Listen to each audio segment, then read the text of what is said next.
ultimately the job is to figure out the best way to leverage the opportunity and mitigate the risks of AI inside of your organization. It's the Lawfare podcast. I'm Kevin Frazier, assistant professor at St. Thomas University College of Law and a Tarbell Fellow at Lawfare, joined by Geoff Schaefer, head of responsible AI at Booz Allen Hamilton, and Alyssa Lefaivre Škopac, an independent responsible AI strategist. If you're implementing these controls, either in part or in full, by the very nature of that work, you are already at a pretty high state of maturity. Today, we're talking about the responsible AI top 20 controls they helped develop. Though national and international efforts to regulate AI have garnered much attention, comparatively less has been paid to how organizations should actually go about adopting AI. I pressed Geoff and Alyssa on the potential for responsible AI washing, the odds that self-governance efforts might diminish legislative energy, and why there are currently only 15 controls in their top 20 list. Geoff, these responsible AI top 20 controls didn't just come out of nowhere. As you all mentioned in the report itself, this is in part a reflection of prior efforts, for example, in the cyberspace. So can you tell us a little bit more about what motivated you all to take on this effort? I think this was originally inspired by our collective sense that our field, responsible AI governance, et cetera, was still operating too much in the land of principles and high-level policies and guidance, with too little work being paid to providing specific actions and to-do lists and action lists, et cetera, that were really practical and tangible for folks to be successful in implementing responsible AI on the ground. And there are many gaps out there, from risk assessments that are specific and useful, to technical tooling that facilitates this work. But one of the gaps we also saw was basically we have all of this guidance out there. We have international policies and regulations. We have more frameworks than we can count at this point in time, more sets of principles than we can count. But precisely because we have all of this guidance, it's not useful, or it's really difficult to make use of.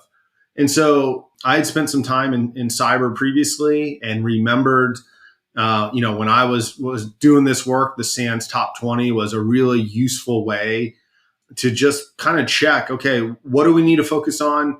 What does maturity look like across those things? And therefore, what are the obvious ways I can get started? We thought, to bring this full circle here, that we needed something similar for our field. And we thought it could look actually pretty darn similar. And, why not take what's worked so well in cyber and kind of apply it to this space as well. And so this is our first attempt to do so. So my background was working with individuals and practitioners within organizations. And as much as there is all these high-level principles, they're all still coming to me and saying, what do we do? Like, tell me just exactly what to do. Because even if there is things that are emerging, like regulations and standard development and best practices, it's still not super clear for the practitioner, like what the discrete actions are and where it's coming from. And so some of that translation is coming from people saying, like, despite all of the progress we've made with responsible AI requirements and best practices, it's still not super tangible and clear. And or I don't have time to read 58-page documents that tell me exactly what to do, because we're still standing up our AI governance and I need things that are a little bit more turnkey. So that was another kind of genesis story of the need for the top 20 controls. Right. So you're not going to go to the EU AI Act and suddenly learn, oh, okay, this is how I implement AI in my organization.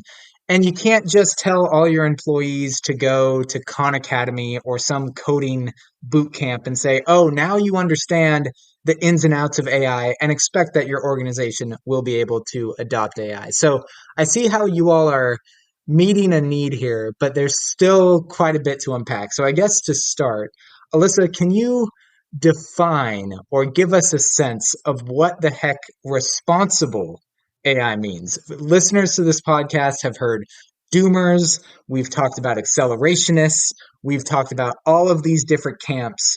Where is responsible AI on that spectrum? Is it on that spectrum, or is it a whole nother concept? So the definition of responsible AI is kind of changing, and you're going to hear ethical AI, you're going to hear trustworthy AI, you have responsible AI. I think that's still honestly up for discussion about what this whole domain is being called. We don't use responsible AI very lightly, but it's really, the tools, practices, teams that help you implement AI in a risk mitigated way at scale. That sounds sort of boring, but ultimately the job is to figure out the best way to leverage the opportunity and mitigate the risks of AI inside of your organization. We're seeing a lot more around trustworthy AI because it doesn't necessarily mean that you're irresponsible if you're not doing things exactly as people are dictating. And we move a little bit away from ethical AI because your ethics might be different than my ethics, and one country's ethics might be different than another country's ethics.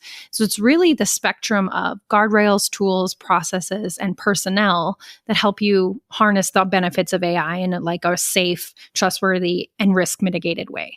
That isn't a standard definition necessarily, because I don't think there is a standard definition, but that's how I certainly see it. We started getting questions from clients about a year or so ago. Hey, tell me the difference between ethical AI and responsible AI.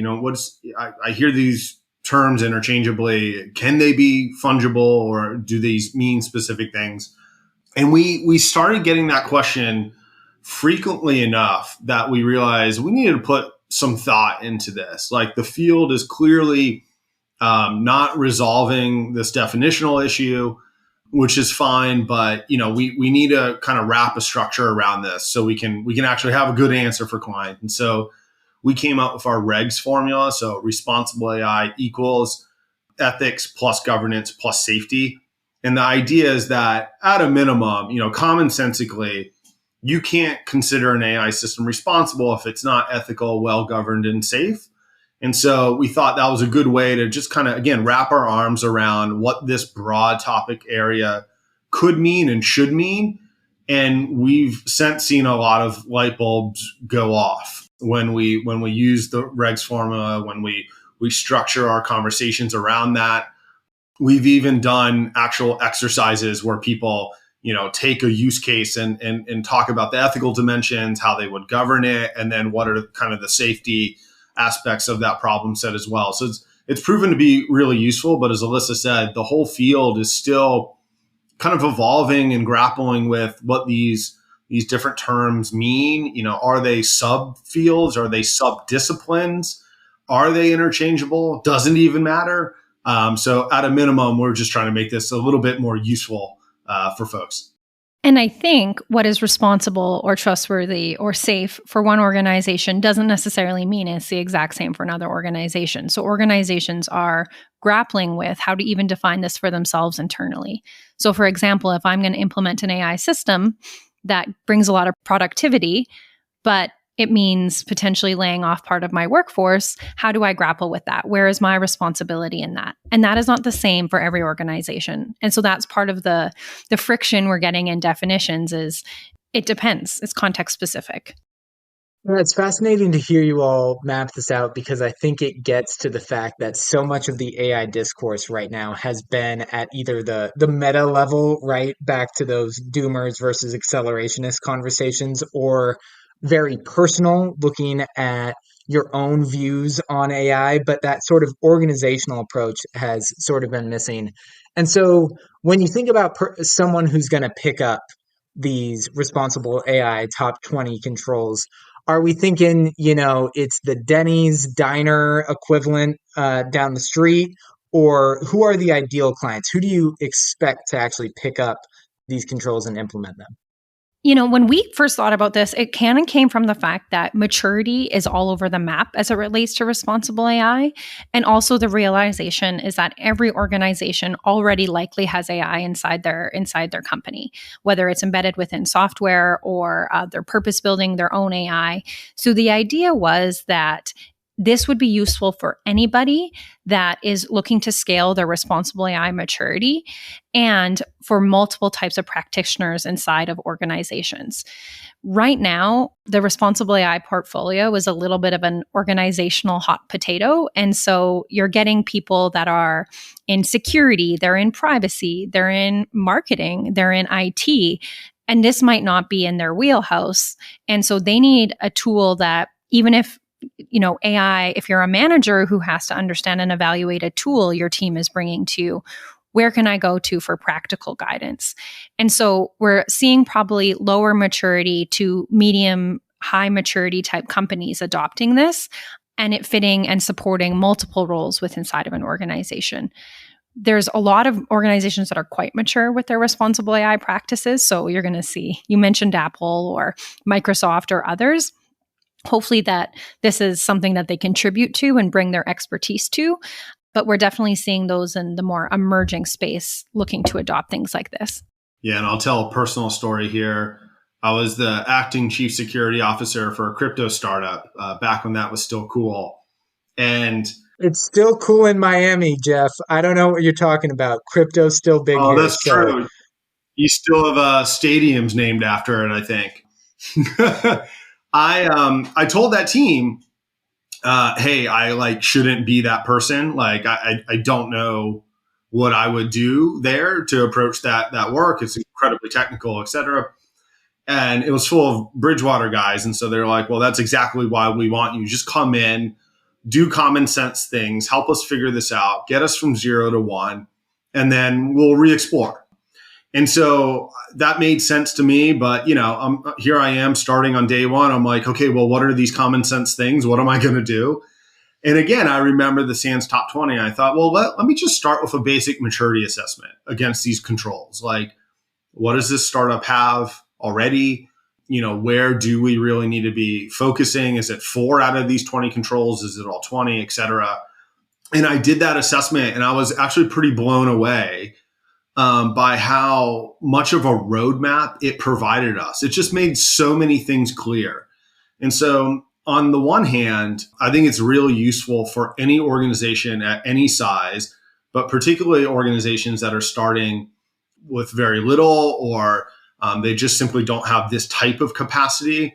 This gives them just basically an almost self-evident roadmap of what to do, how to start, and what good looks like for each of these controls. But as Alyssa said, on the same at the same time, on the other hand, it doesn't matter how mature you are. This is a useful way to orient your body of work, your program, your practice in AI governance, responsible AI, whatever you term it. This is meant to be timeless and universal. So you can always kind of come back to this and do kind of a sanity check on whatever cadence makes sense. Where are we against these controls? Have we neglected some that have become more important based on how our business is evolving, et cetera? So it's really meant to be for all organizations at all sizes and all states of maturity. So before we dive into some of the explicit controls you all have outlined, Alyssa, I'm keen to hear your take on why this list. As Geoff mentioned, there are principles of principles, there are lists for lists, there are libraries of compendiums, all related to AI, so many things out there.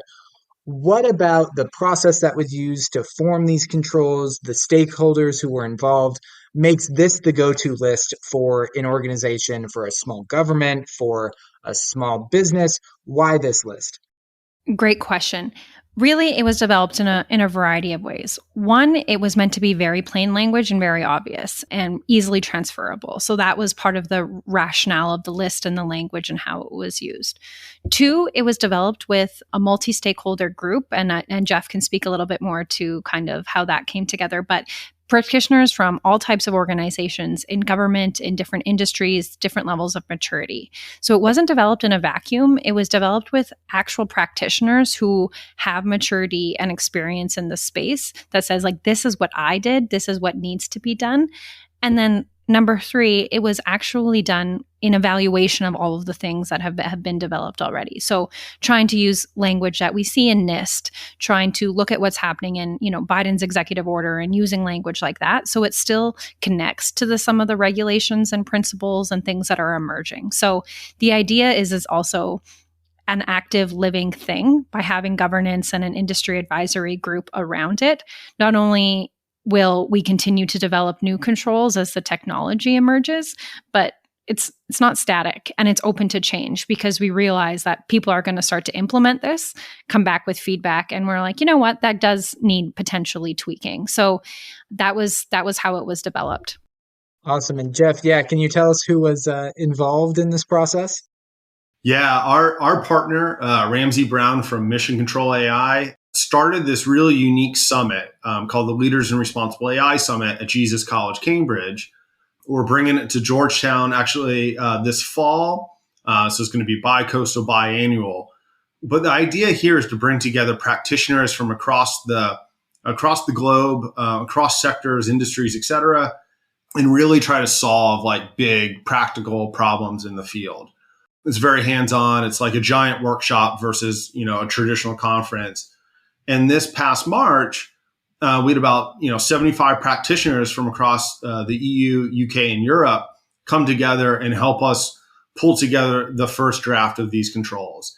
And it was really designed to basically get all of their pain points, all of their lessons learned, all of their ideas. If they had to start from scratch and go from 0 to 1 today, knowing everything that they know now, like what would they do and how would they approach that work? And so we got so many incredibly rich insights from these practitioners across, major companies, smaller organizations, academia, et cetera. And it really helped inform, this first set of controls and what they should be, how we should contextualize them, and what does good look like for each one. Thinking about this unique group that formed, I have to put on my public policy hat, which I guess has a sort of public policy bias, which is to say, shouldn't the government be doing this? Why isn't Congress coming in? Why aren't states coming in and setting these specific guidelines for how AI should be adopted by different organizations? Are you all hoping that this eventually leads to some sort of legislative effort? Or is there a case for this sort of emerging self-governance approach, especially when it comes to how folks are integrating AI within organizations? The truth is that it's a bit of a sandwich approach. You're going to have like regulation at the top line, and then you're going to have things like standards in the middle. But there has always been place in policy for things like best practices, certifications, industry guidance, because it can move a little bit more flexibly and more quickly than even standards development or regulation. And so when we think of the trust sandwich, if you will, of regulation plus standards plus experts in the field actually implementing these things and providing guidance, there's definitely a place for it. And that's where it can flex, shrink, grow, and evolve based on the speed in which the technology is going to move and how people are using it. And so it's not that regulation won't have its role. It's just not going to be able to meet the need and the demand as quickly as the technology is going to be deployed. So I think that there's always a place for these types of things, and not in the absence of regulation or standards or things or even law, but in addition to help buttress and help give people, really quick, easy guidance that's more simple to implement. Yeah, that's exactly right. This isn't meant to replace policy or regulation. It's not meant to be a replacement for standards. As Alyssa said, this is really extracting the commonalities, the most important focus areas from each of those individual things to create a sort of a common framework or common language for everyone to use. Moreover, I'd say we probably don't want policy to be prescribing things in this way at this level. I think so much of the legislative activity and the global policy making that's happened in this space so far is kind of the right body of work at the right time, focused on the right things by and large. And that is specific types of use cases. So should we be using AI for surveillance with facial recognition technology? Yes or no? Those types of sort of high level, but also very specific types of questions based on certain risk profiles, based on how we want to organize our societies and what future life is going to look like, working with one another and living with one another. I think that's where policy has lived, should by and large live for the foreseeable future.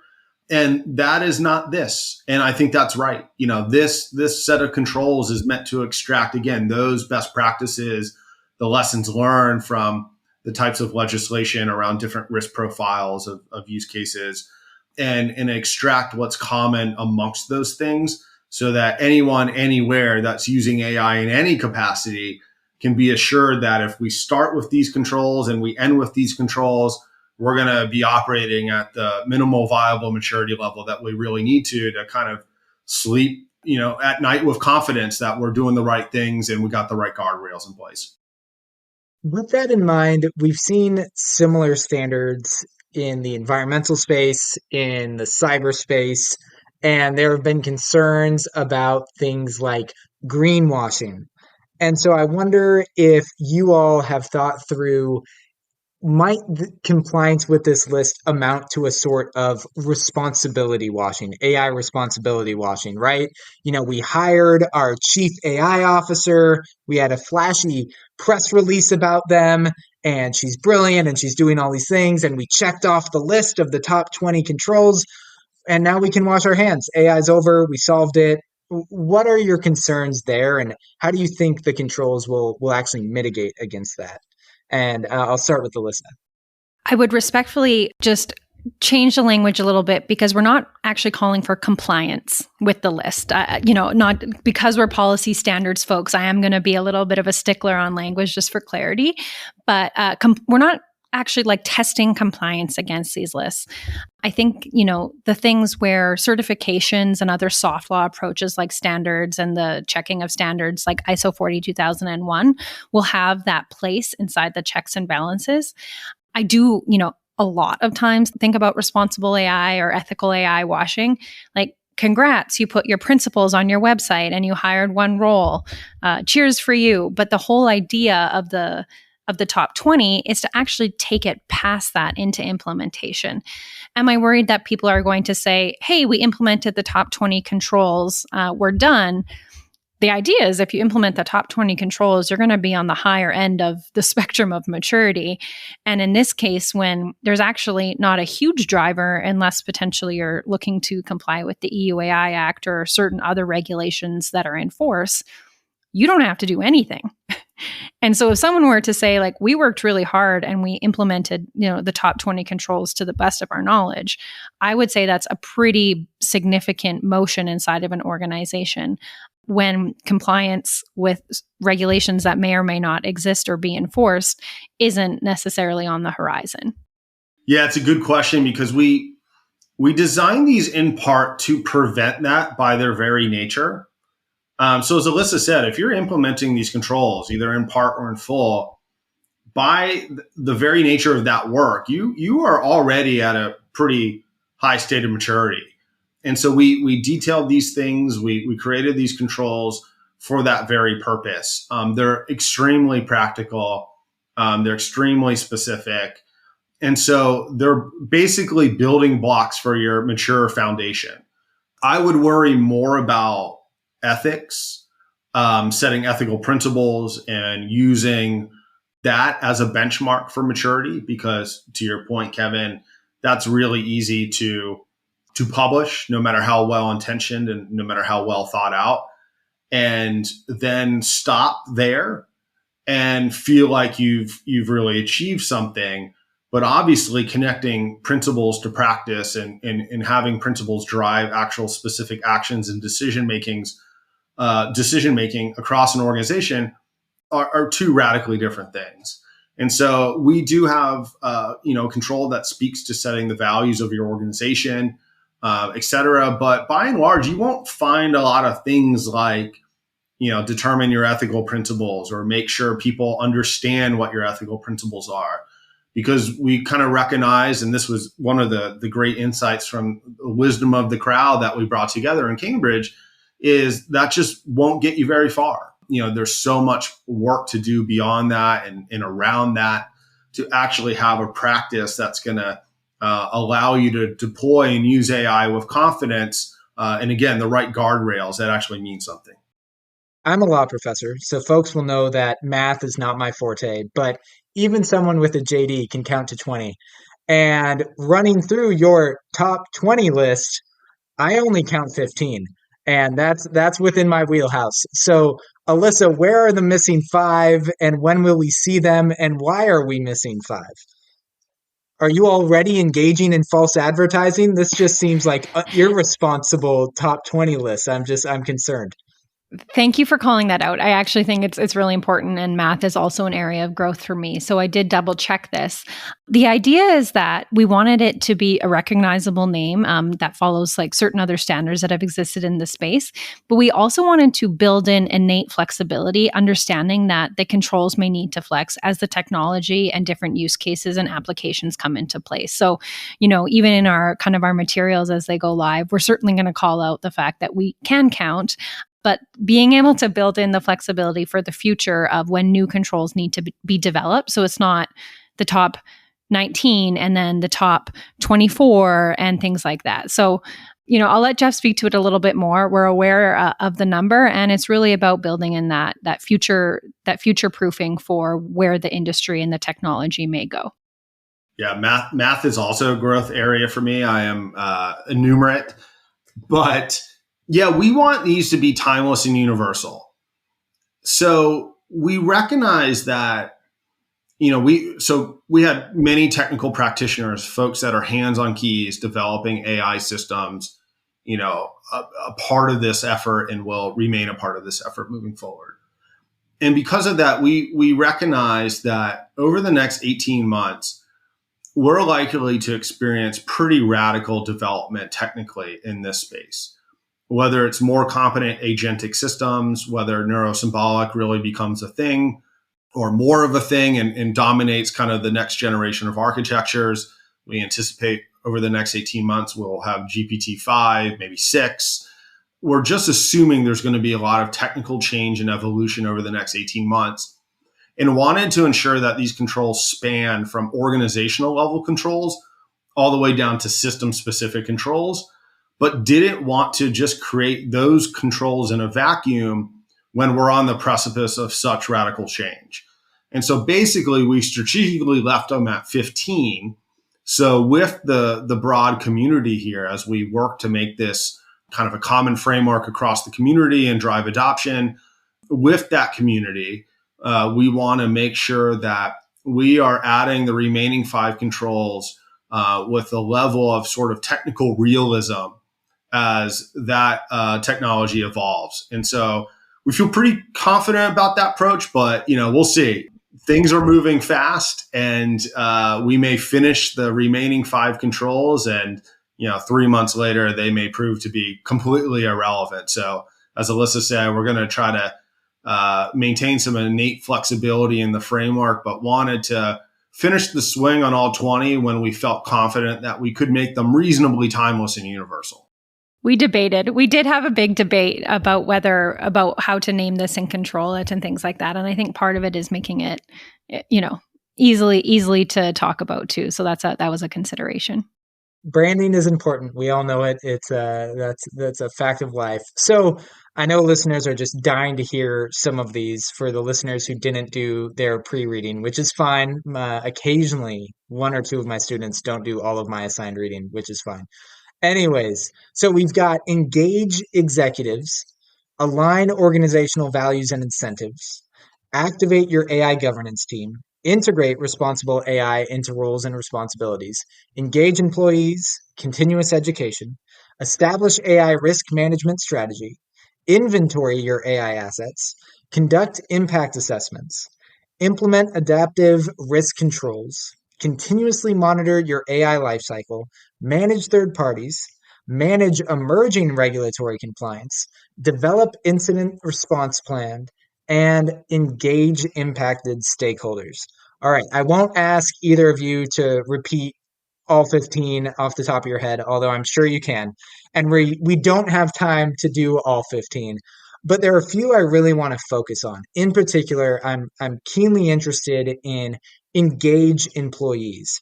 For me, I think this is one of the most difficult conversations to have because, Alyssa, as you hinted, if you introduce an employee to their potential replacement, that's not a great conversation, right? If you walk up to, I don't know, Joe Schmo point guard on the Warriors and you say, hey, we just drafted Stephen Curry, the greatest 3-point shooter of all time, that point guard's going to be a little sad and potentially a little mad, and they're not going to want to be a part of the team anymore.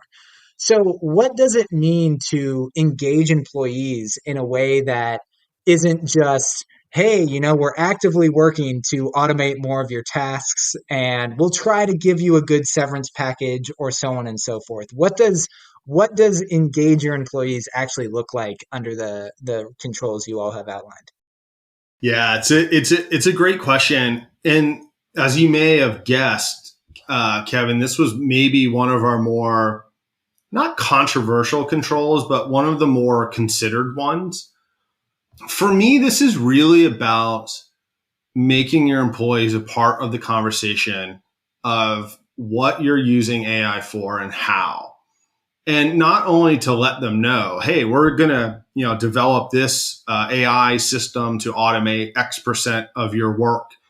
And we just want to let you know, just in case, we'll see if this job remains.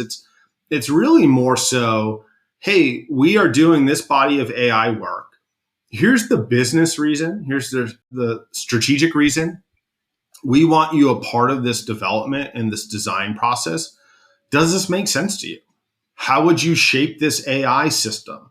How would you scope this use case? Is this actually going to make your life better here? Or is this going to add complexity or complication to the work that you're trying to do? Or is this even where we should be focusing our AI time and attention? Please, employee, be a part of this conversation with us and help us figure it out. And if this does happen to impact your job, your bundle of tasks in any sort of meaningful way, again, we want you to be a part of that conversation to understand that impact and to mitigate it, address it, rescope it, et cetera, as appropriate. So that is control number one also or one of the top controls, because it's going to inform so much of the rest of the work that needs to be done across the organization. And if the employees are not a key input to that body of work, then at best, you're going to miss opportunity. And at worst, you're going to fail to achieve responsible AI. I like to think of specific examples where some of the use cases with the most impactful ROI actually come from employees experimenting with AI in their tasks.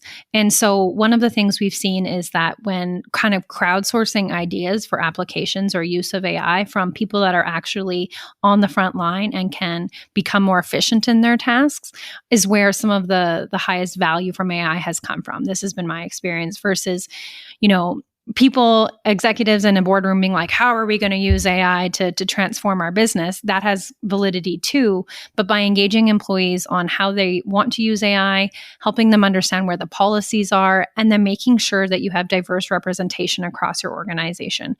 One of the things when we're seeing people standing up committees or standing up communities of practice that have a diverse perspective, not only in function and role, but making sure you have women and people with different backgrounds and ethnicities, you're actually going to get a more fruitful conversation about what responsible AI means for your organization.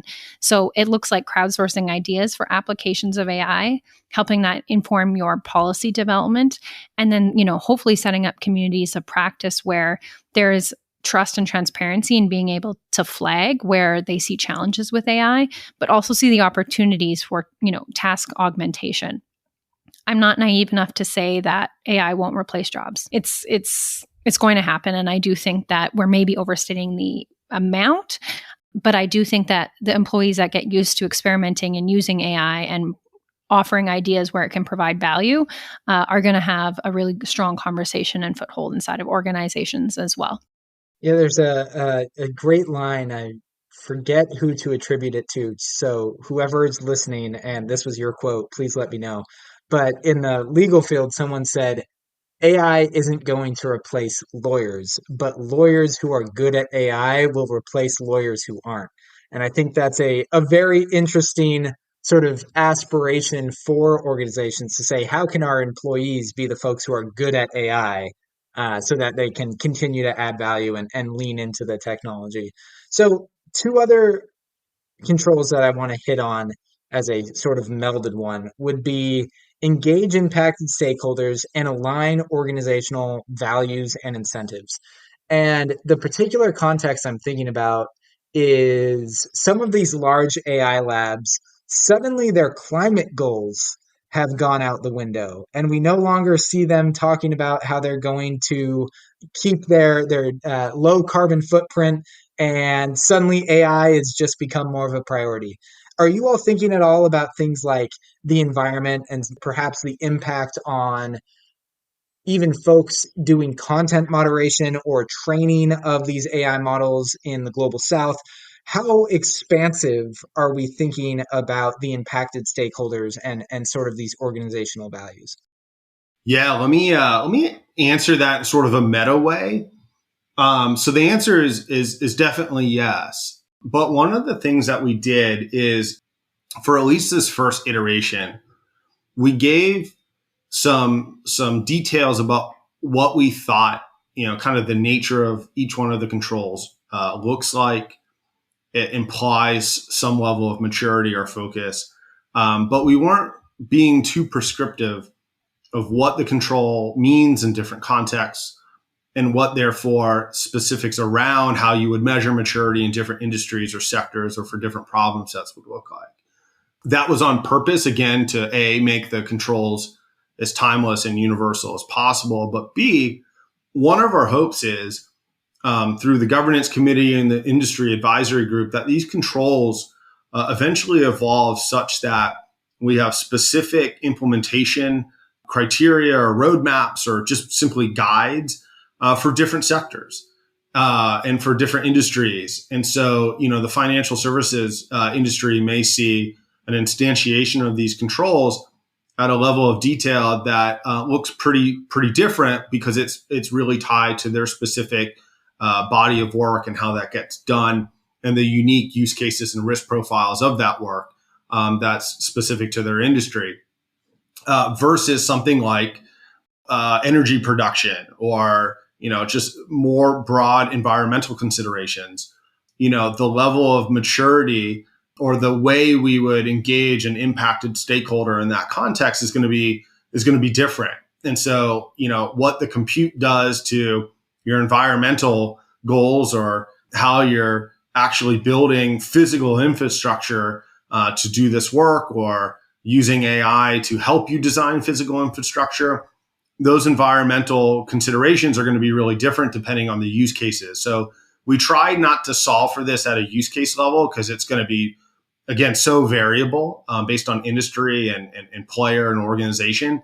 But absolutely, the intention behind that control in particular is understanding no matter what AI work you're doing, for whom and in what context, you're going to have people who are impacted by it, sometimes positively, sometimes negatively. And to be responsible, the nature of the control is you understand that impact at a really nuanced level so you can actually take appropriate mitigations. So, Kevin, you've asked the question that keeps me up at night. Honestly, the reason AI is so unruly to govern is because it's so massive and it has so many of these different threads and it's so context specific. So, I even on a separate initiative was a co-author on a paper around how AI impacts our ESG, and I know ESG can be political, but basically our other types of organizational goals. You're using AI to help meet an environmental objective potentially, whether it's carbon capture or something like that. But have you considered the compute implications of that? Have you looked at this holistically? I think about all the time where data centers are being built in Latin America, in water scarce areas. I think about all of these things. And when we think about where the controls fit in, it's about building that muscle, that risk assessment inside your organization, as Geoff mentioned, to think about have you looked at this holistically? Have you considered the counter effects of the AI in different areas of your organization? And I do think the controls will begin to flex, and we'll hopefully work with other organization and partners where they're experts in these things. Geoff, before you started, Kevin and I were talking about, I don't believe in the broad umbrella term of AI expert, because you simply cannot be an expert on all of it.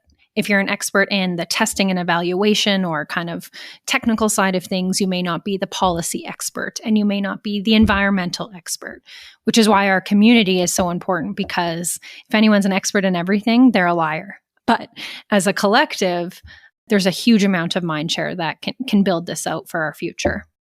Yeah, one of the things I say is the amount of things I need to have an intelligent opinion on a daily basis is simply unreasonable. Not possible. It's too many things, but I know you two have at least 5 to-do items on your list. So we'll have to leave it there and let you get to it. Thanks again for joining. Thank you so much, Kevin. This was great. The Lawfare podcast is produced in cooperation with the Brookings Institution. You can get ad-free versions of this and other Lawfare podcasts by becoming a Lawfare material supporter through our website, lawfaremedia.org/support. You'll also get access to special events and other content available only to our supporters. Please rate and review us wherever you get your podcasts. Look out for our other podcasts, including Rational Security, Chatter, Allies, and The Aftermath, our latest Lawfare Presents podcast series on the government's response to January 6th.